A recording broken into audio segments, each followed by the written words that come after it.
Hello everybody and welcome back to the virtual revision class on Network and Cybersecurity 15 EC 835. Today we will be continuing our revision on module 2, which was email security.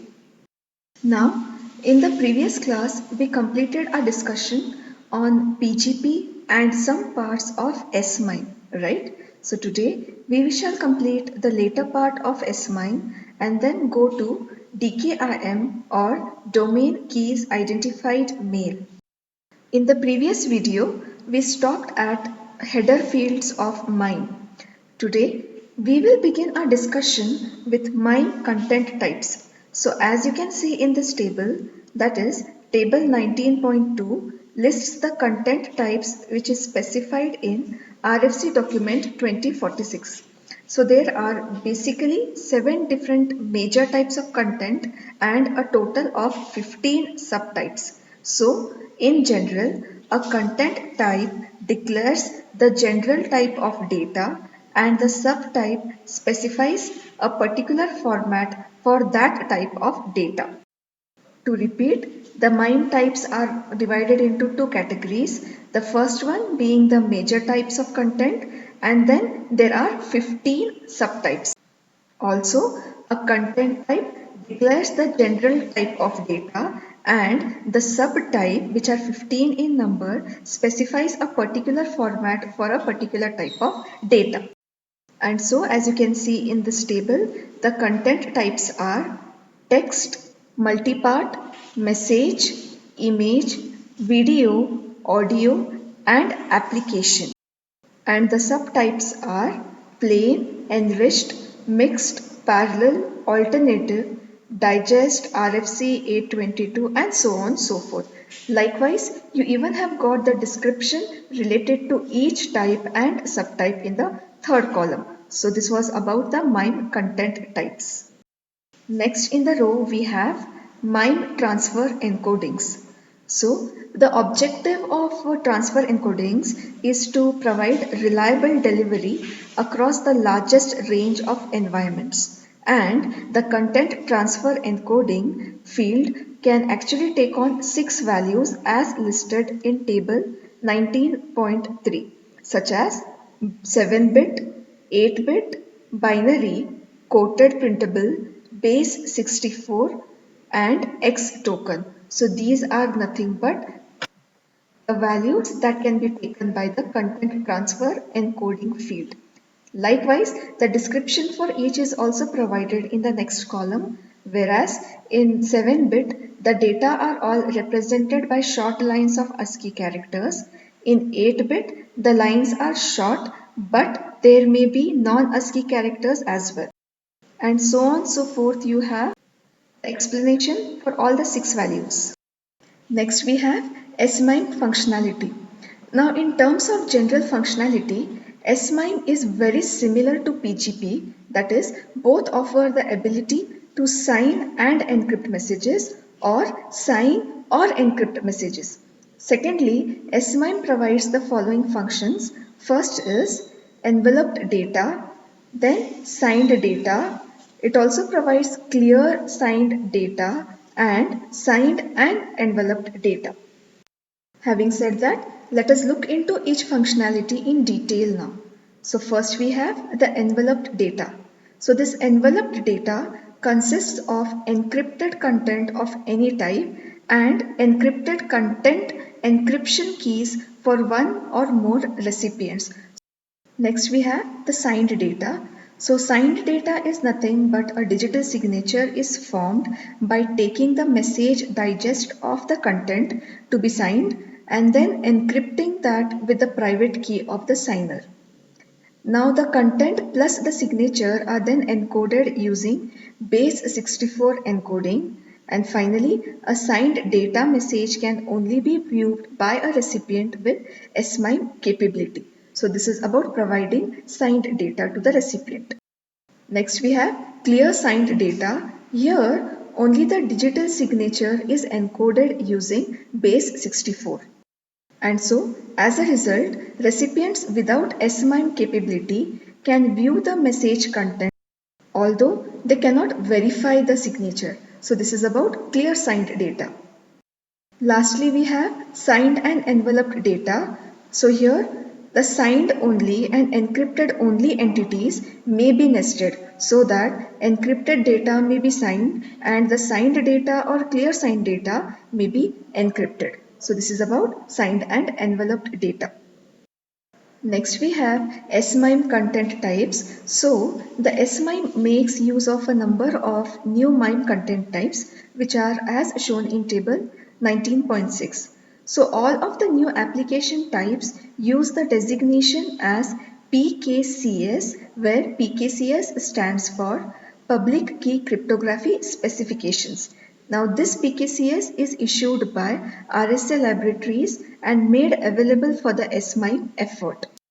So now if you observe this SMIME content types table, that is table 19.6 very closely, what you see is there are two types, namely multipart and application, and 6 subtypes which belong to the corresponding types.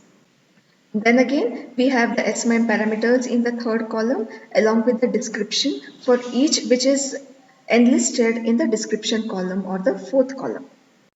After the content types, now we have something called as the enhanced security services. So three enhanced security services have been proposed in an internet draft, namely signed receipt, security labels, and secure mailing lists. Now the first enhanced service, which is the signed receipt, may be requested in a signed data object. Now returning a signed receipt provides proof of delivery to the originator of the message.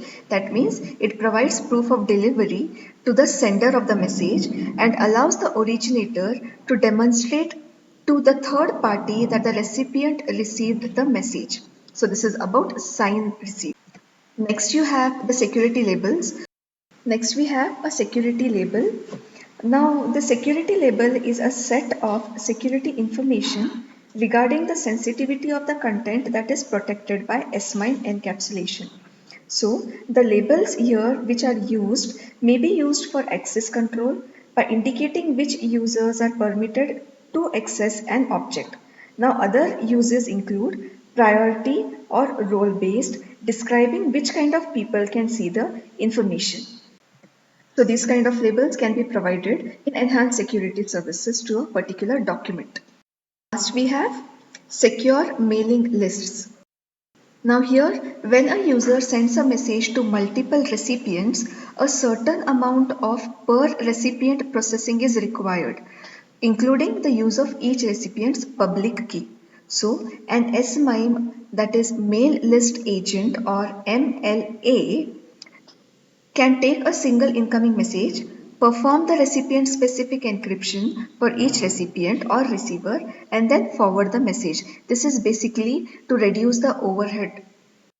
Then lastly we have domain keys identified mail or DKIM. Now this DKIM is a specification for cryptographically signing email messages, thereby permitting a signing domain to claim responsibility for a message in the mail stream. Next, now this message recipients or the receivers can verify the signature by either querying the signer's domain directly to retrieve the appropriate public key and then can thereby confirm that the message was attested by a party in possession of the private key for the signing domain. So this is basically kind of authentication that is being performed by the DKIM, by the receiver. Nextly, now this DKIM is a proposed Internet Standard RFC 4871. And lastly, it has been widely adapted by a range of email providers and Internet Service Providers or ISPs. Next we have the Internet Mail Architecture. So to understand the operation of DKIM, it is useful to have a basic understanding of the Internet Mail Architecture. And so this subsection provides an overview of the basic concepts. Now at its most fundamental level, the Internet Mail Architecture consists of a user world in the form of message user agents, which are also called as MUA. and in the transfer world in the form of Message Handling Service or MHS, which is basically composed of Message Transfer Agents MTA. Now, the MHS accepts a message from one user and delivers it to one or more other users, thereby creating a virtual MUA to MUA exchange environment. With this understanding, we can now have a look at figure 4, which illustrates the key components of the Internet mail architecture, which include the following. So first we have the MUA or Message User Agent. So this MUA operates on behalf of user actors and user applications. Now they are representative within the email service. Typically this function is housed in the user's computer and is referred to as a client email program or a local network email server. The author MUA formats a message and performs initial submission to the MHS via a MSA, where MSA is nothing but Mail Submission Agent.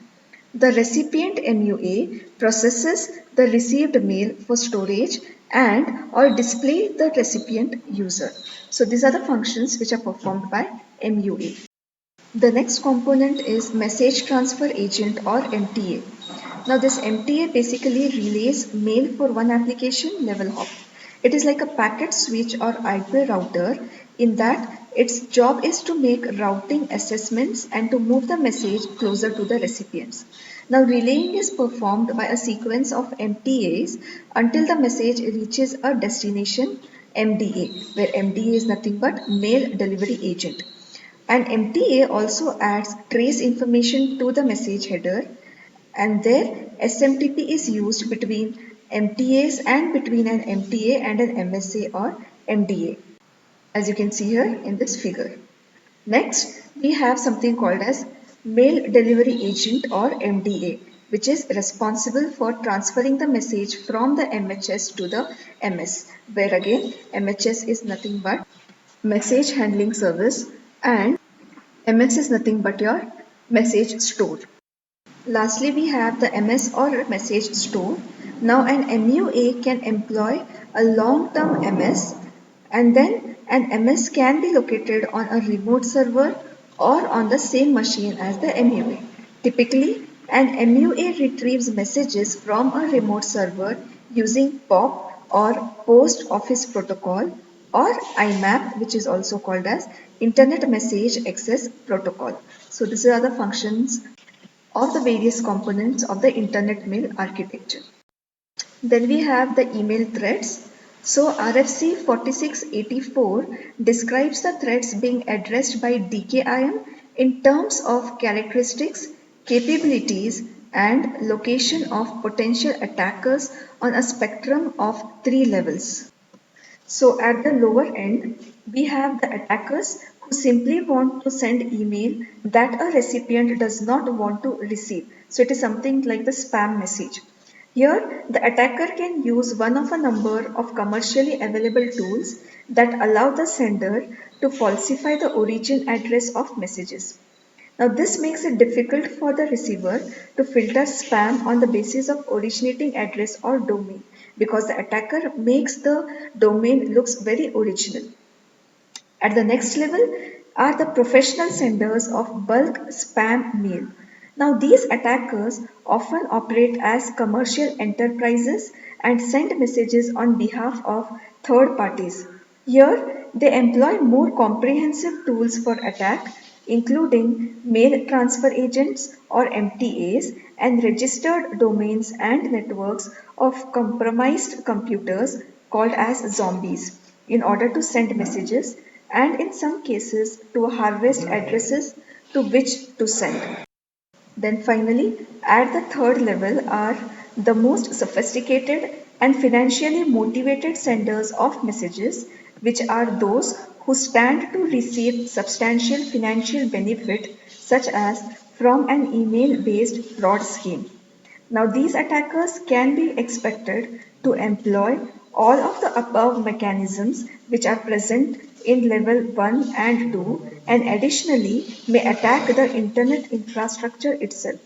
including the DNS cache poisoning attacks and IP routing attacks. And lastly, we have a simple example of the operation of DKIM, which is illustrated in figure 19.5. So we begin with a message which is generated by a user and transmitted into the MHS to an MSA that is within the user's administrative domain. Then an email message is generated by an email client program. Thereafter, the content of the message plus selected RFC 5322 headers is signed by the email provider using the provider's private key. Basically, a signer is associated with a domain which could be a corporate local network, an ISP, or a public email facility such as Gmail. Next, the signed message then passes through the internet via a sequence of MTAs, and at the destination, the MDA retrieves the public key for the incoming signature and verifies the signature before passing the message on to the destination email client. So this marks the end of module 2. We will begin module 3 in the next class. Thank you.